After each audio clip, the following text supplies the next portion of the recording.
कोई Hindi academy channel पर आपका स्वागत है। मैं आपके लिए मोस्ट इंपॉर्टेंट क्वेश्चन लेके आई हूँ। ये क्वेश्चन जो है सभी जो है परीक्षा में पूछे गए और आगे भी आ सकते हैं। आप जो है चैनल से जुड़ने के लिए चैनल को सब्सक्राइब कीजिए, वीडियो को लाइक कीजिए, दोस्तों के साथ शेयर कीजिए। डेली मैं आपके लिए ऐसी वीडियो लेके आती हूँ। आप जो है सब्सक्राइब करोगे तो आपके पास जो है नोटिफिकेशन आएगा। डेली मैं आपके लिए वीडियो डालती हूँ, आप उस वीडियो को जो है अच्छे से देखना, आपकी जो पेपर में हेल्प होगी। और प्लीज़ दोस्तों जो है आप चैनल को सब्सक्राइब जरूर कीजिए। और जो है क्वेश्चन स्टार्ट करते हैं। क्वेश्चन नंबर 1 है, भारतीय संविधान के अनुसार हिंदी के साथ साथ अंग्रेजी का प्रयोग कितने वर्षों तक करने का सुझाव दिया गया था।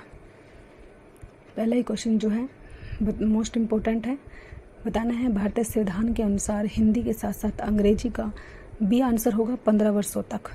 15 वर्षों तक जो है प्रयोग करने का सुझाव दिया गया था। ये आप जो है अच्छे से याद रखोगे। क्वेश्चन नंबर 2 है, हिंदी की पहली बोलती फिल्म आलम आरा किस वर्ष में रिलीज हुई थी। कौन सा वर्ष है वो जब वो रिलीज हुई थी। हिंदी की पहली फिल्म जो है वो आलम आरा है, ये आप ध्यान रखोगे। वो कौन से वर्ष में, तो सी होगा 1931। 1931 ईस्वी में ये रिलीज हुई थी, 14 मार्च। ये भी आप नोट करोगे, 14 मार्च। क्वेश्चन नंबर 3 है, तैरने की इच्छा को कहते हैं। तैरने की इच्छा को क्या कहते हैं, तो बी होगा तितिक्षा। तो क्वेश्चन नंबर 4 है, निम्नलिखित में से शुद्ध शब्द बताइए। पेपर में ऐसे ही आपसे क्वेश्चन पूछे जाते हैं, शुद्ध बताना है हमने। इनमें से कौन सा है, मात्राओं का ध्यान रखना है, इसमें कौन सी मात्रा कहाँ पर आएगी। तो बी होगा, बी इसमें बिल्कुल सही लिखा हुआ है, ये बिल्कुल शुद्ध है। क्वेश्चन नंबर 5 है, हिंदी का पहला आंचलिक उपन्यास कौन सा था। पहला आंचलिक बताना है कौन सा है। पहला आंचलिक वैसे तो जो है आंचलिक ए मैला आंचल जो है वो पहला आंचलिक है। ये फणीश्वरनाथ रेणु ने लिखा था, ये आप नोट करोगे। फणीश्वरनाथ रेणु ने। झूठा सच जो है आपका बंटी, गोदान, तीनों ही इम्पोर्टेंट है। ये गोदान जो है प्रेमचंद जी का है, झूठा सच जो है यशपाल जी का है। क्वेश्चन नंबर 6, जो स्त्री सूर्य भी न देख सके वाक्यांश के लिए एक शब्द है। वाक्यांश के लिए एक शब्द भी पेपर में आता है। पेपर के हिसाब से क्वेश्चन जो है आपसे पूछे गए हैं, डी आंसर होगा। क्वेश्चन नंबर 7 है, मानस का हंस किसकी रचना है। मानस का हंस किसने लिखी है, मोस्ट इंपोर्टेंट रचना है। राइटर का नाम बताना है किसने लिखी है। तो इस क्वेश्चन का राइट आंसर सी होगा, अमृतलाल नागर। अमृतलाल नागर। क्वेश्चन नंबर 8, निम्नलिखित में से लोकोक्ति को चुनिए। लोकोक्ति कौन सी है, इसके अंदर मुहावरे लोकोक्ति में डिफरेंस पता होना चाहिए आपको। लोकोक्ति डी है, इसमें अधजल गगरी छलकत जाए, ये लोकोक्ति है। और ऊपर जो ये दिए गए ये सभी मुहावरे हैं, ये आप ध्यान रखोगे। क्वेश्चन नंबर 9 है, चतुराई में कौन सा प्रत्यय है। प्रत्यय जो है हमेशा पीछे लगता है, ये आपने ध्यान रखना है। तो इसमें बताना है कौन सा प्रत्यय है। तो बी होगा आई। आई प्रत्यय है इसके अंतर्गत। क्वेश्चन नंबर 10, पवन का संधि विच्छेद है। पवन जो है उसका संधि विच्छेद करके बताना है। पो प्लस अन होगा, सी आंसर है, पो प्लस अन। ये अयादी संधि है, ये भी आप ध्यान रखोगे। पो प्लस अन ये अयादी संधि में आती है। क्वेश्चन नंबर 11, अंत्यज शब्द के लिए सही वाक्यांश है। सही वाक्य कौन सा है, इसके अंतर्गत तीनों चारों सेम से लगते हैं, लेकिन इनमें से हमने जो बिल्कुल सही है वही बताना है। इसलिए आपने ध्यान से क्वेश्चन को पढ़ना है, ध्यान से उसका आंसर देना है। तो डी होगा, तथा कथित निम्न जाति में जन्म लेने वाला। तथा कथित।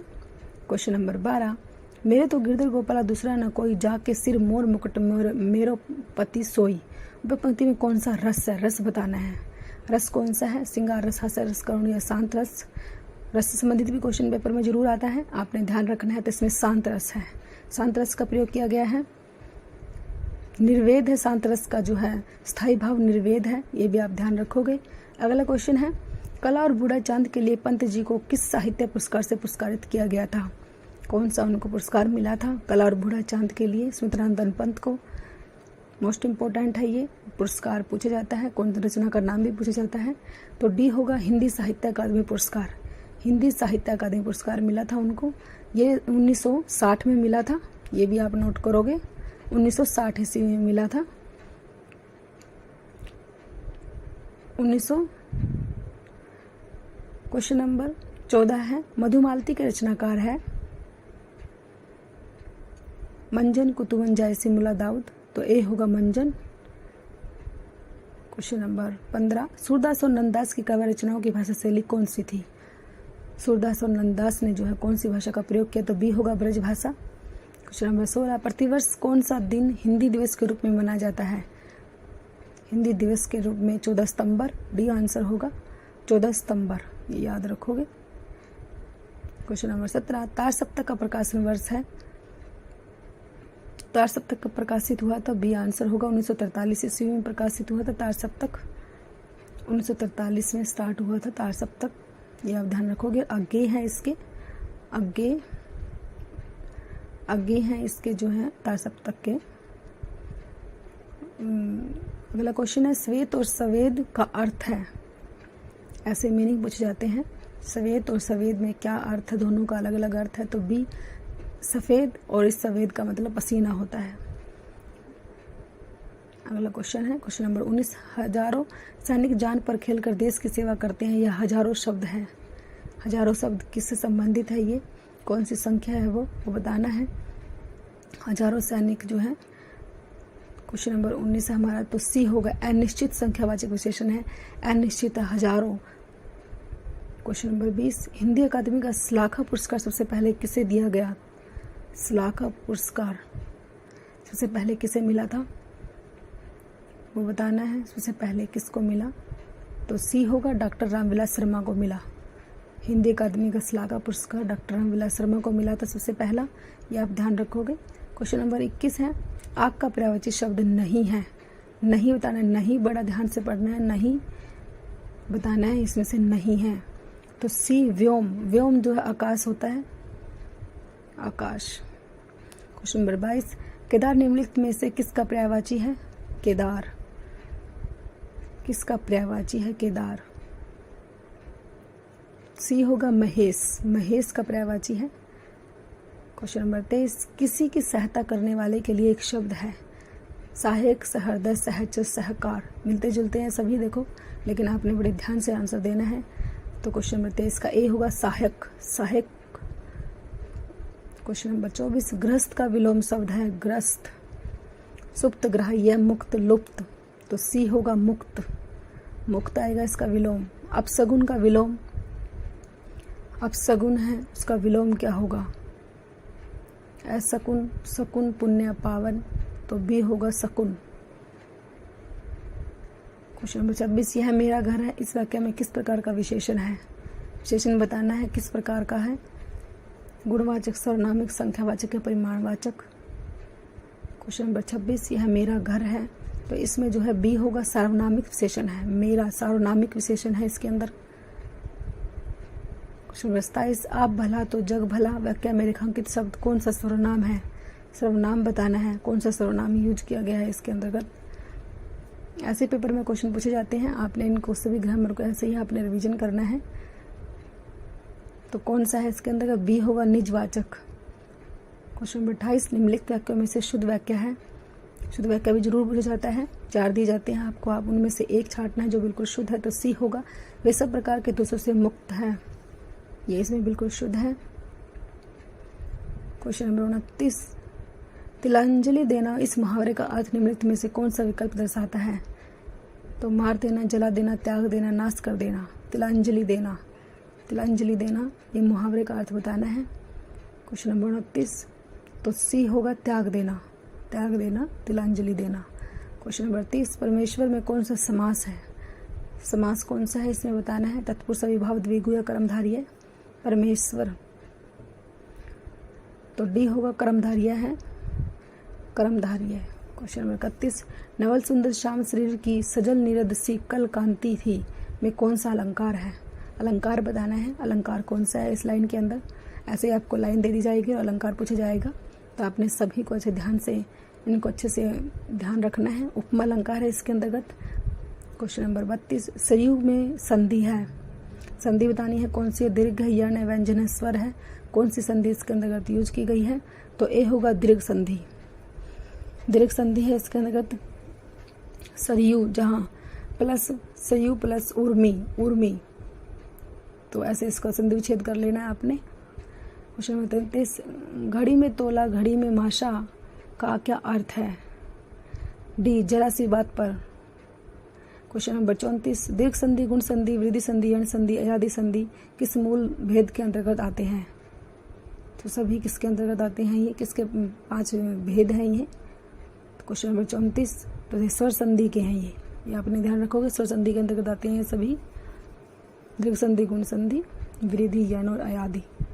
क्वेश्चन नंबर 35, तौलिया मूलतः किस भाषा का शब्द है? ये पूछा जाता है कौन सी भाषा का, एक शब्द दे दिया जाता है, उसकी भाषा पूछी जाती है कौन सी भाषा का है ये। तो तौलिया जो है वो पुर्तगाली है, ये आप ध्यान रखोगे, पुर्तगाली। क्वेश्चन नंबर 36, निम्न में से कौन सा शब्द शिव का पर्यायवाची नहीं है? नहीं पूछा है भाई, नहीं, ये ध्यान रखना है आपने, नहीं पूछा है, शिव का पर्यायवाची नहीं है, नहीं बताना है। तो ए होगा विशिख। विशिख जो है ये जो है बाण का पर्यायवाची है। तीनों जो है इसके पर्यायवाची थे शिव के। क्वेश्चन नंबर 37, फूले का सकल मही छाई, जनु बरसा ऋतु प्रकट बुढ़ाई। निम्नलिखित पंक्ति में कौन सा अलंकार है? अलंकार पूछा है तो उत्प्रेक्षा, जहाँ पर जनु, मानो, मनु आ जाए वहाँ उत्प्रेक्षा ही होता है। क्वेश्चन नंबर 38, चाय शब्द का प्रयोग किस वचन में होता है? चाय जो है एक क्या है? एक वचन है, ये ध्यान रखोगे, एक वचन है चाय, एक वचन। 39, उसका भाई खेलता है, वाक्य में सर्वनाम है, उसका भाई। तो कौन सा सर्वनाम है ये बताना है, सर्वनाम बताना है, कौन सा सर्वनाम है? तो बी होगा पुरुषवाचक है ये, उसका। उसका जो है पुरुषवाचक में आता है, उसका जो है पुरुषवाचक में आता है। क्वेश्चन नंबर 40, वह खेल रहा है, किस प्रकार की क्रिया है ये? कृदंत, अकर्मक, सकर्मक, संयुक्त क्रिया। तो ये अकर्मक क्रिया, इसमें कोई कर्म नहीं है। वह खेल रहा है, किससे खेल रहा है ये तो नहीं पता। क्वेश्चन नंबर 41, अम्बु किसका पर्यायवाची है? अम्बु, ए, बी, सी या डी? अम्बु जो है किसका पर्यायवाची है? जल, जल होता है अम्बु। क्वेश्चन नंबर 42, भारतीय भाषा को भारतीय संविधान की किस अनुसूची में शामिल किया गया? और सूची कौन सी थी?